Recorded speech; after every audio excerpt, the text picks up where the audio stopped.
The Chief Resilience Officer position is a new position within the local governments. It was created by an international program launched by the Rockefeller Foundation, which is the 100 Resilient Cities.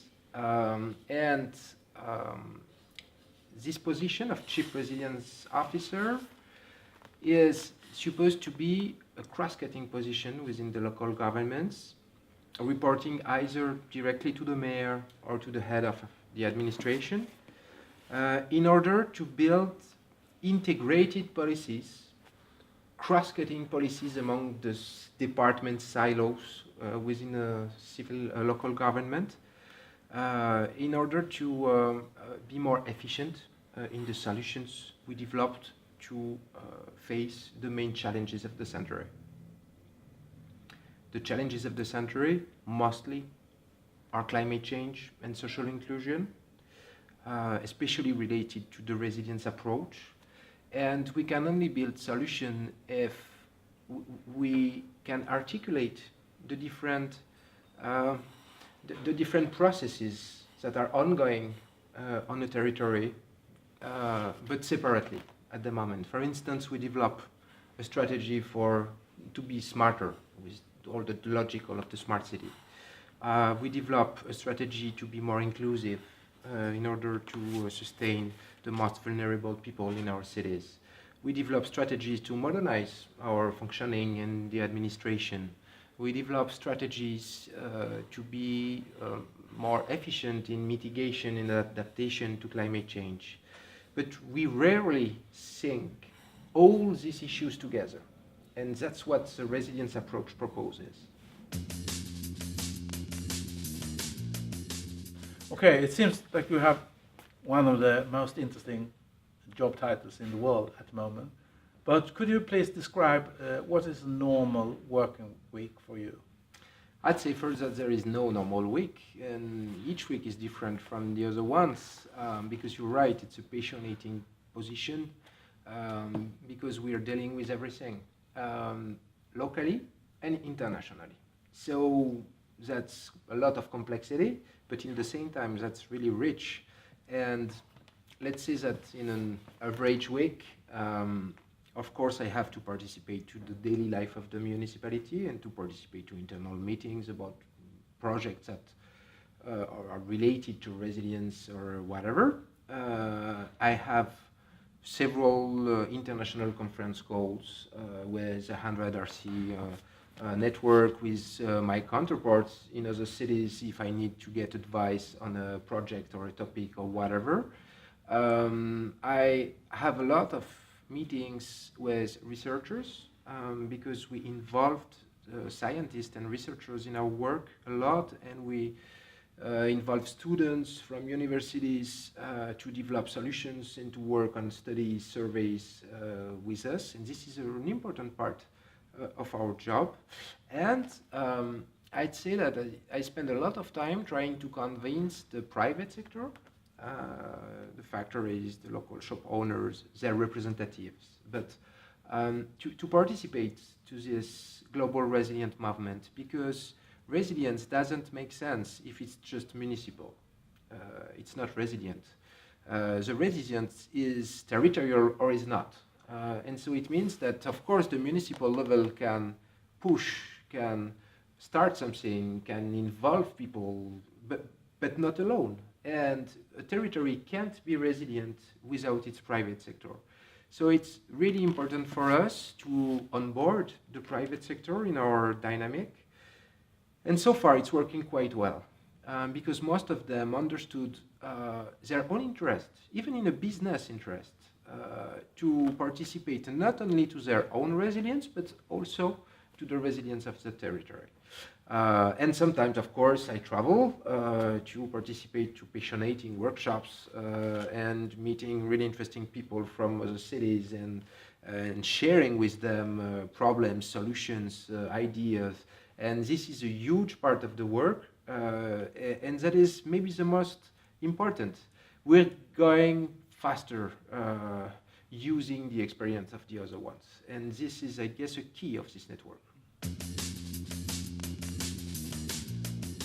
Yeah, no, you have proposed a resilience strategy for Paris.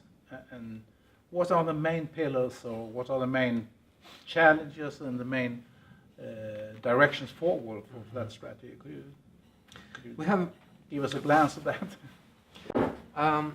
Paris Resilience Strategy develops 4 main pillars. The first one, and the most important, is to count at first on the people to build resilience. To count more on the people than on the infrastructure, on the system, or on the public institutions. And this is really important because since humanity exists, cohesion and solidarity among people has always been a key to face the main shocks or the main crises that occurs in a man's life.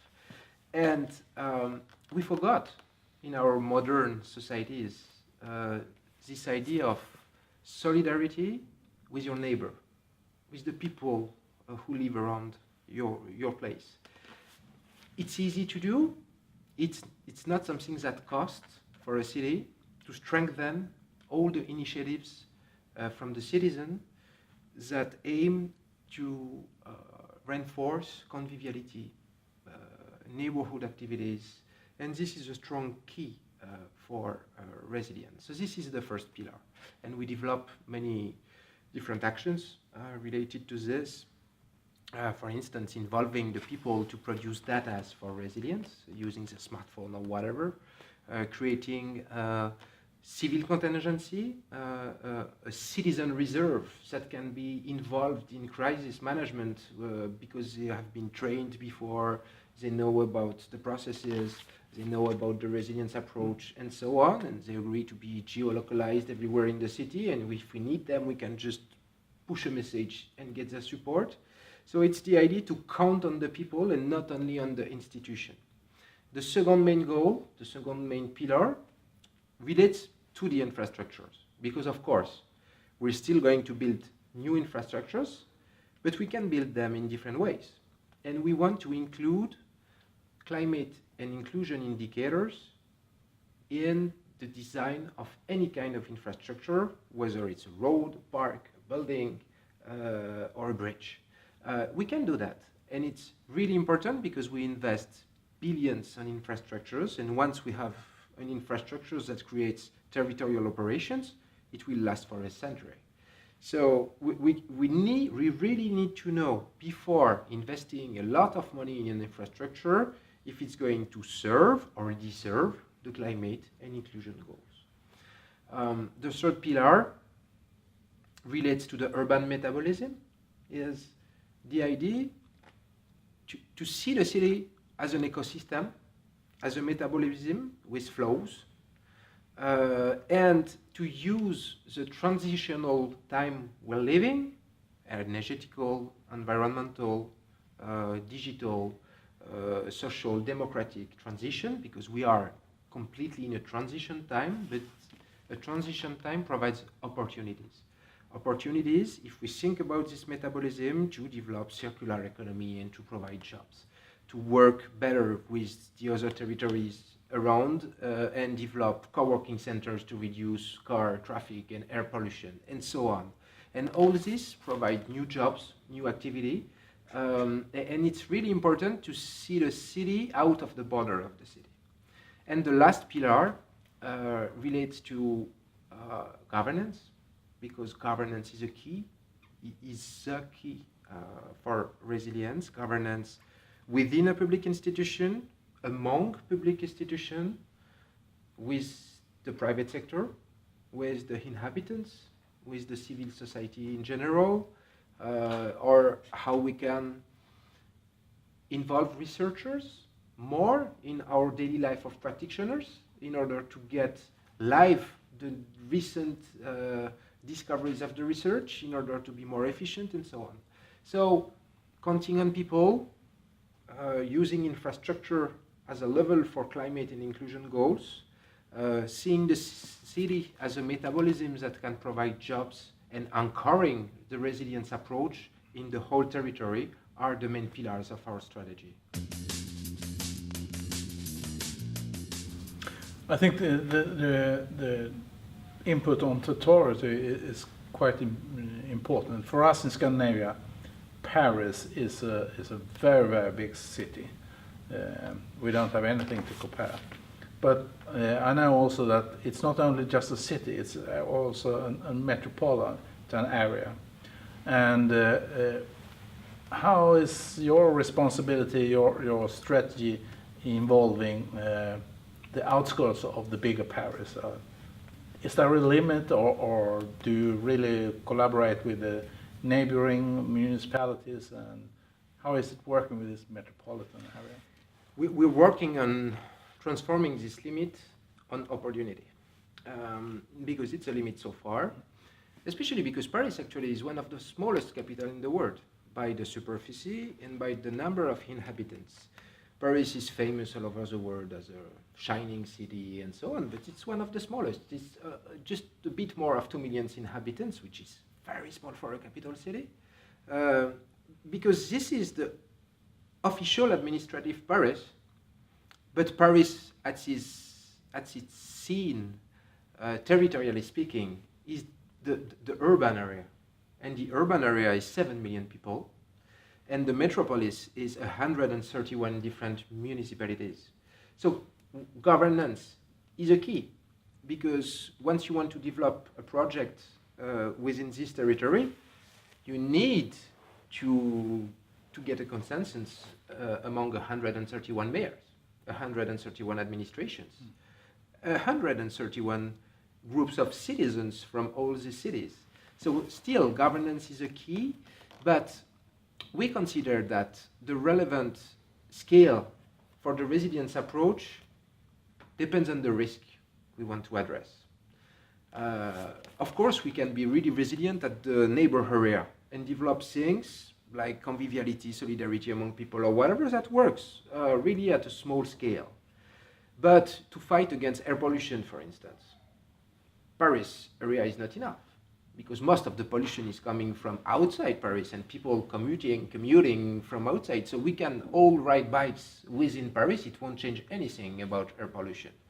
But if we're talking about the flood prevention, the metropolis scale is not enough.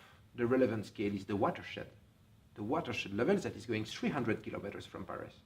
And this is the relevant territorial approach to build an integrated long-term program that helps to prevent the flood. If we're just thinking about these challenges within our municipal point of view, it doesn't make sense. So it's different kind of scales, but for sure, at the moment, we've been working a lot with the new metropolis that was created just 1 year ago in order to integrate the resilience approach from the beginning, because that's a luck. There is no bureaucracy yet in these new local authorities, so we want to include resilience before the bureaucracy is created. And they agree, and we're working quite well with them.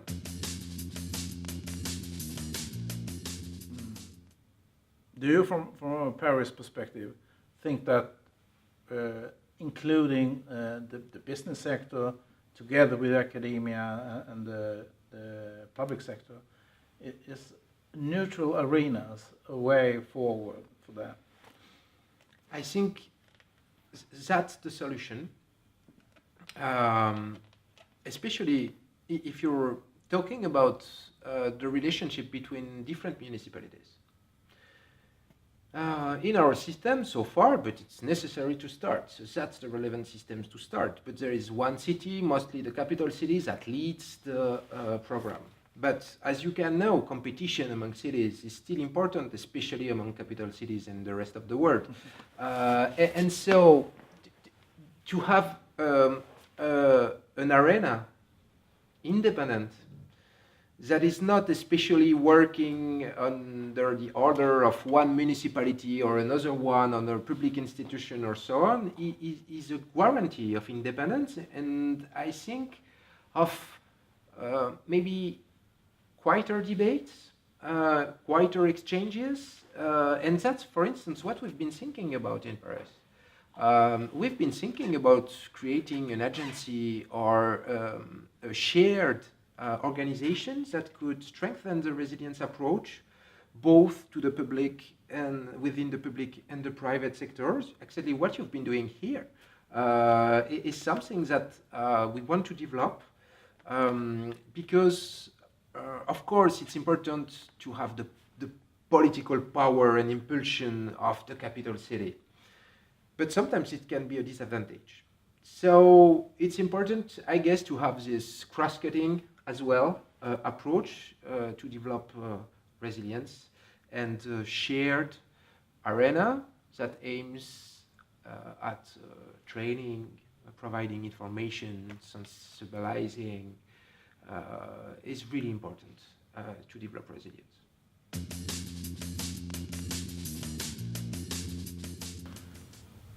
In Scandinavia, there is only one city in this 100RC network, and it's Vejle, a fairly small Scandinavian city, or at least perhaps medium-sized city in Scandinavia.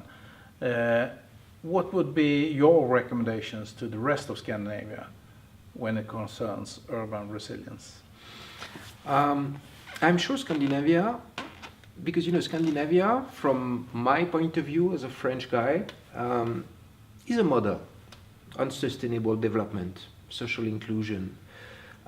We often consider that Scandinavia is the most developed region about all these main challenges. But I could realize that this integrated, holistic, systemic approach is not that much used, actually. Many things are really innovative, but within the environment goal, inclusion, but not together.